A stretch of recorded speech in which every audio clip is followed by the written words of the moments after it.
Diolch yn fawr iawn fyna. Digon I gnignoi cil drosto fe yn ystod y sesiwn holi ag ateb. Plenty of food for thought there. And as a lot of you have spotted, we've got translation equipment, so you're more than welcome to ask questions or comments in English or Welsh. Croeso I chi ofyn cwestiynau. Neu beth bynnag yn y Gymraeg neu'r Saesneg. A falle na I roed yr offer cyfieithu ar waith I ddechrau ni off, a na I neidio mewn gyda cwestiwn I ddechrau. Y penawdau o be ni wedi gweld bore yma cyfriniad yma. Ais ar tir canol mae'r cwestiynau mawr y gofyn a tir canol, the middle ground, is it who's challenging? Pwy sy'n herio am yr ail safle? Is it Plaid Cymru, UKIP, Tories? Is that where the questions should be asked and eyes should be kept? I mean, a dweud y gwir, mae'n poll wedi cyhoeddi heddi yn awgrymu, mae UKIP yn colli y categoria ers poll diwetha. Ond mae'n dal yn awgrymu, mae UKIP dal yn gwneud cymaint werth na oedden nhw'n gwneud 5 mlynedd yn ôl. So felly, dwi'n meddwl, mae UKIP yn herio y domnyddiaeth traddodiadol llafur mewn llawer ardaloedd, ac dwi'n meddwl mae'n tebyg iawn bydd UKIP yn ennill seddi ar chwestra. Ond ar un pryd, ni'n weld Plaid Cymru a fathla yn gwneud chydig werth yn y poll diwetha. Hefyd, ni wedi weld y ceidwadwyr yn gwneud yn dda iawn yng Nghymru dros samlynydd diwetha. Dwi'n meddwl, etholiad fel hyn, mae her yn mwy I blaid lafur yna yn yw'r pleidiau eraill, oherwydd mae nhw'n sort of, dwi'n quite sicr beth yw'r idiom yn Gymraeg, ond mae nhw'n sort of, fighting on the broadest front, as ni'n dweud yn Saesneg. Mae nhw'n cael seddi ar etholaethau, pob man trwy Cymru gyfan. So felly, falle bydd y her I blaid lafur. Mae'n anoddach iddyn nhw I canolbwyntio o ymgyrch jyst mewn sawl lle eitha sort of marginal. Falle mae'n chydig haws I pleidiau eraill I canolbwyntio ar sawl etholaeth ymylol ac falle I canolbwyntio ar pleidlais ar sawl rhanbarth. So felly, dwi'n meddwl, y dominyddiaeth y plaid lafur, wrth gwrs mae'n dda iawn I blaid lafur, ond ar un pryd ar llaw arall mae'n creu, y challenge mae'n creu her iddyn nhw, oherwydd maen nhw amddiffyn dros y sort of, across the broadest front. Ie. OK, great, diolch. Awn ni i'r llawer de. Slwn ni gael enwedd mo fi'n fel chi'n holi ar cwestiwn, please. O edrych ar y gram, yn y dangos o UKIP yn Cymru pleidleisiau llafur. Nawr, ydy hynny yn sefydleiddio beth sy'n digwydd, ta oes na wahaniaeth i'r pleidleisiau? Mae'n rhy syml just I dweud oherwydd ni'n weld yn y graff yma, mae pleidlais llafur yn ddisgyn pleidlais UKIP yn codi, so felly, pleidleiswyr yn symud syth o'r llafur I UKIP. Beth ni'n weld, os ni'n edrych ar y manylion arolygon y poliadau, mae'n llawer mwy o tryn rhwng y pleidiau.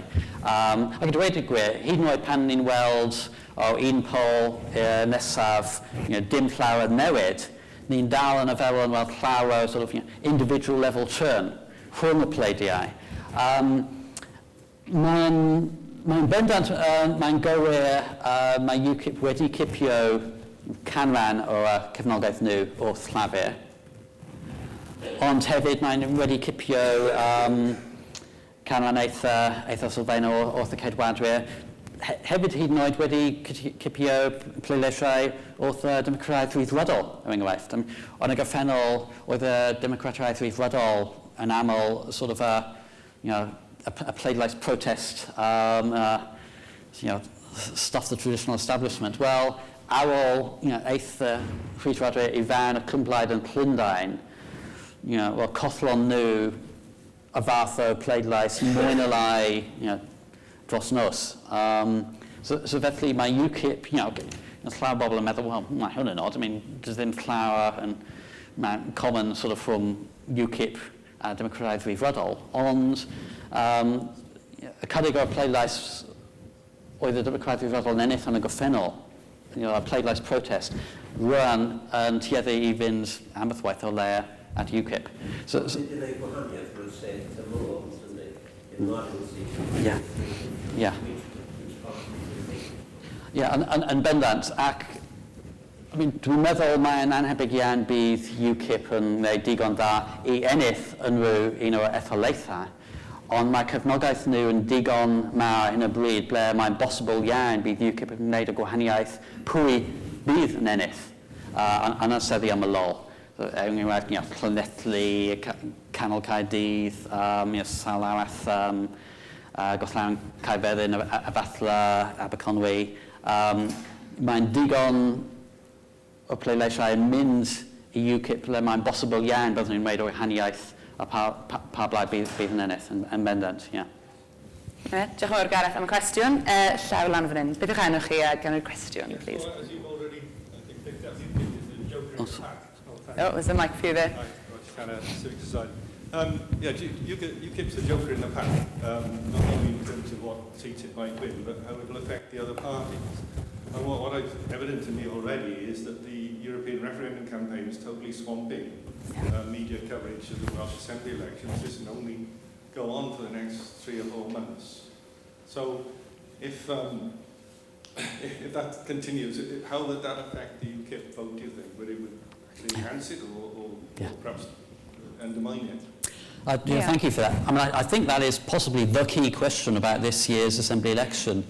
I think the Assembly elections generally have to some degree struggle for media profile and public attention, and that may well be very much even more the case this year. I don't think the attention to the EU referendum is clearly not going to go away, and that is likely to marginalise to some degree, despite the best efforts of various media organisations, that is likely to marginalise public attention to and knowledge of, awareness of the Assembly election.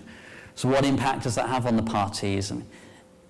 I mean, for UKIP, obviously one of their key issues is a very high profile. You'd think that may well help them. Also, the forthcoming EU referendum should be firing up their supporters and their activists to be very active. What is interesting though, and I said I'll try and publish something about this fairly soon on the blog, is if you look at sort of levels of interest and importance attached to the Assembly election, UKIP supporters seem to be noticeably lower than supporters of other parties. So you do wonder if some of their activists, some of their supporters will subconsciously or even consciously think, well, let's stuff this bloody Welsh Assembly election. We really don't give a monkeys about that. What matters to us, what's of really sort of existential importance to us, is what's happening in June. I mean, focus their attentions and their energies on that, in which case UKIP could possibly actually suffer. And one other thing I think I ought to say about UKIP, which I think is, certainly for psephologists, is really interesting what's going on at the moment. In the opinion polls here in Wales, across Britain at the moment, generally UKIP are doing pretty well. If you look at, though, patterns in local government by-elections, which we get around 5 or 6 a week across Britain, since the general election pretty much consistently, UKIP are doing very consistently dreadfully in those. Now usually patterns of support for parties in polls and local government by-elections follow roughly in parallel. For UKIP, these things are going in completely different directions. And for lots of these local contests, they're just not getting their vote out at all. And quite what that means, I have to say, I'm still a little bit puzzled by. But it may mean that, in a sort of a low turnout election, which this year's Assembly election is likely to be, partly for the reasons you mentioned in your question, that UKIP may end up underperforming expectations, as indeed they have in the last 2 Assembly elections. Putting this into context, of course, we've seen UKIP struggling with choosing their regional list. There's been a bit of internal strife. Is that a relevant context to what we've seen? UKIP, according to these polls, are down 2 seats on where they were. Mm-hmm. Is the Teflon Party, finally feeling the effects? They're getting something is sticking, and people are reading into it what they're feeling internally. Well, that's quite possible. I mean, I think one should always be careful about putting too much confidence on one poll. There could be just sort of random fluctuations, but we do see apparently their support moving down by as much as 4 percentage points on the list. There has been a lot of bad publicity associated with UKIP, particularly in Wales, in recent times, and generally since the general election, up until this latest survey, it seemed to was having absolutely no effect on UKIP. And you start to wonder, what would UKIP have to do? Had one or two slightly silly conversations with colleagues. What would UKIP actually have to do to lose support and to discredit themselves? And maybe some of these things actually are starting to hit home. As we move closer to the Assembly election, at least some voters will think more seriously about the choices they're going to make, and maybe some of those things could hurt the party. Okay, diolch yn fawr iawn. Rhagor gwestiwn ar llawr, any questions from the floor? Oh, cwestiwn fyna. There's a mic tu ôl ti hwnna. Hello. I just wondered, one of the roadblocks, looking to the election day and the day after election day, the roadblocks to a rainbow coalition, quite a few, mostly from Plaid Cymru. And I just wondered if, based on this data at the moment, do you think there's any likelihood of a non-Labour government in the form of a supply and demand or coalition or anything? Yeah. Diolch yn fawr. Okay, I mean, I think obviously for government formation there are two key factors. First of all, is simply the arithmetic. Does the arithmetic work in terms of how many seats do the parties have? And then secondly, it's which parties are potentially able to work with each other. I mean, at the moment it looks, the prospects for a non-Labour government look vanishingly slim, both because the arithmetic is not going to be particularly favourable to it, but also then you look at, well, I mean, to get a non-Labour government, you would need a purple, blue, yellow, green coalition, which doesn't, to put it mildly, seem awfully likely. I mean, we probably should remember that Leanne Wood was reputedly one of the main opponents in Plaid Cymru of the Rainbow Coalition back in 2007. You don't have the two leaders of Plaid and the Conservatives that you had at the time. You seem to have a much stronger working relationship than the current two leaders do. So politically that seems very difficult. In any case, the maths on the current projections would make it very difficult. I mean, I think the chances of a non-Labour government at the moment are looking very small. We'll need to see significantly more change. We need to see Labour losing more seats, frankly, before it starts to become remotely plausible. I mean, the one thing I think which is potentially, interestingly, really different from the current Assembly with the next Assembly is, I mean, the current Assembly, obviously Labour have had half the seats, and then they've had two main potential partners that they've been able to work with, the Lib Dems and Plaid. And I suppose at times it may be able to sort of play the two off against each other. Unless the Liberal Democrats do better than most expectations are suggesting, mathematically that option won't be available in the next Assembly. Even Labour plus the Lib Dems, if there are any Lib Dems, but still won't be able to make up to 31 seats, which I suppose to some extent maybe puts Plaid Cymru in a stronger bargaining position. They may be the only, on most issues, the only sort of game in town for the Labour Party to make up majorities. Although similarly then, the Labour Party is the only game in town for Plaid Cymru, so there could be some very interesting dynamics there, but the range of options may be a lot more constricted in the next Assembly for parties working together than they have been in this Assembly. Diolch yn fawr. Rhagor gwestiwn ar llawr? Cwestiwn y Corian. On the issue of the Liberal Democrats, then, you did say in your, following the last polling as well, unless the Lib Dems do stage some sort of revival, 2 is potentially even optimistic for the Liberal Democrats. Any thoughts on what they could do, or what they maybe should have done, in order to change their fortunes ahead of this election? That, in a sense, I think is one of the most depressing things for the Liberal Democrats, because you think, well, are there obvious things that they could have done to turn things around? And it's, for the most part, relatively difficult to think of them. I mean, say, if you look at the Labour Party at the British level up to the 2010 general election, well, it's obvious they should have changed their leader. If they had done, they might still be in government now. But, I mean, the Liberal Democrat leader in Wales is actually pretty popular. It's like a batsman playing on a very difficult pitch and still doing quite well. I mean, Kirsty Williams is actually pretty popular. And there's no alternative Lib Dem leader in Wales, for instance, who is going to win them more votes. Indeed, if any alternative leader would probably be less successful than Kirsty. I think if you look at what Tim Farron is trying to do to the party at the UK level, I think this is very much a long-term project for rebuilding the party. in various ways and trying to rebuild their support. And that may involve taking some bolder policy positions on things like decriminalisation of cannabis or various other issues. But that's going to be a project over the medium to long term, and it's very difficult to see that there's anything the party could have done at UK level or at Welsh level that would have major cut through. I suppose you could say, well, don't hold your Welsh Party conference on the opening weekend of the Six Nations Championship. That might have been a good thing to at least get a bit of public attention for you. But in terms of sort of major structural things that they could do, that really is difficult. And I think the party's position in British politics as a whole took such a battering from the coalition that I think rebuilding that support is a medium to long-term project. It's not something you can just do by a change of face, a bit of rebranding. This is, they developed quite successfully this role as this sort of niche third party, which they then themselves managed to completely destroy. And rebuilding their position in UK politics as a whole, and in Welsh politics, is a medium to long-term project. It's not something that's going to happen in a year or two. And not between May the 5th, potentially, either. And for this year, frankly, I'd say, if anyone can hold Brecon and Radnor for them, it's probably Kirsty. But, they did lose that seat pretty decisively last May. It's likely to be a pretty tough fight for them. So the one thing that's maybe looking in their favour is what's happening right now in the Conservative Party, which at least might mean that the challenge to the Conservatives becomes a little bit weaker. But it is looking very difficult for them at the moment.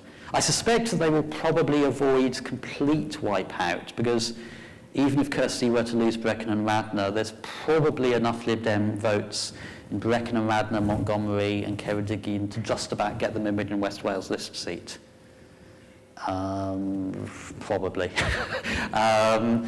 But I'm afraid they're in a situation where wipeout, I'm certainly not going to predict that, but it's in the realms of plausibility. Just on the point, unless there are any questions from the audience, just on the point that you mentioned the sort of internal strife of the Tories in Westminster, but also you've got that element from Labour as well. Yeah. Is Labour in Wales in a stronger place to deal with that because of Catrin Jones's visibility as First Minister, but personally as well? Yeah.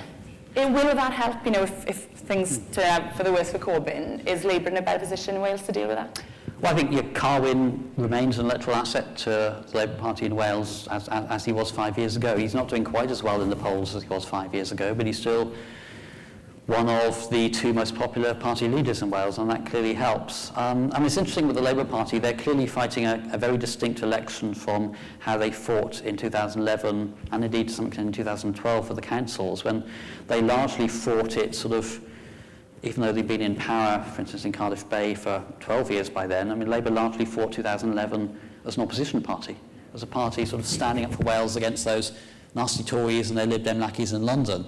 And it's been very noticeable, very explicit, the Labour Party this year is trying to fight this very much as a Welsh election and to try and avoid talking too much about the UK context. Now, I don't know, maybe events of the last few days might change their thinking on that a little bit, but in general, they've been downplaying the UK context, trying to fight this as a Welsh election. It'll be interesting to see to what extent they're successful in that. And the systematic research that we and others have done into devolved elections in Scotland and Wales does suggest that the influence of the UK-wide political context, the influence of things like attitudes to the performance of the UK government, attitudes to UK-level party leaders, is significantly greater on devolved voting behaviour in Wales than it is in Scotland.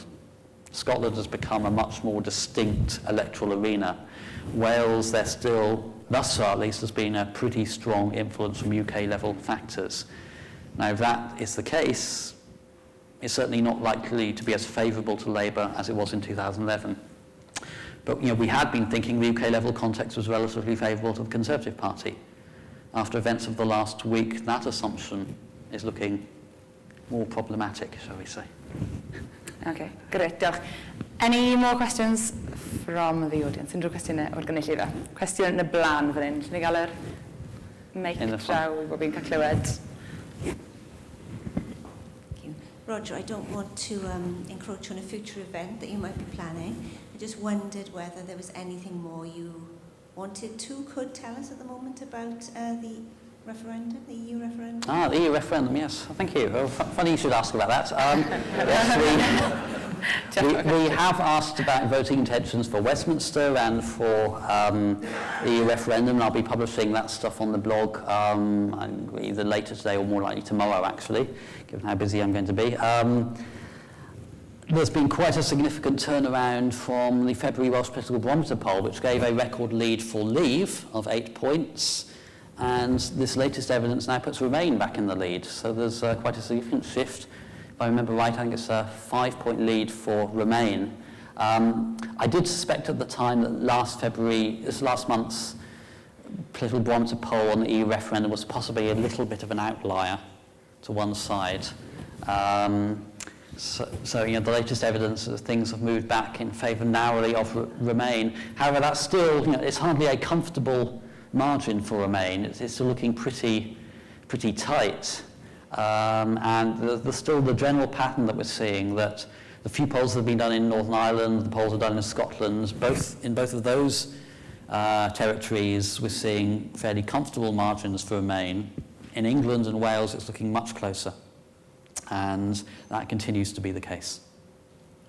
Alright, great, we've got it. Unrhyw gwestiwn arall I gloi? We are running out of time, but if there's any burning question before we close. Right, cwestiwn ola o fan hyn de. Os ni gael yr mic draw. Fydd ne fwy o pole rhwng wan ar etholiad? Sorry, Ed? Fydd ne fwy o pole opinion rhwng wan ar etholiad?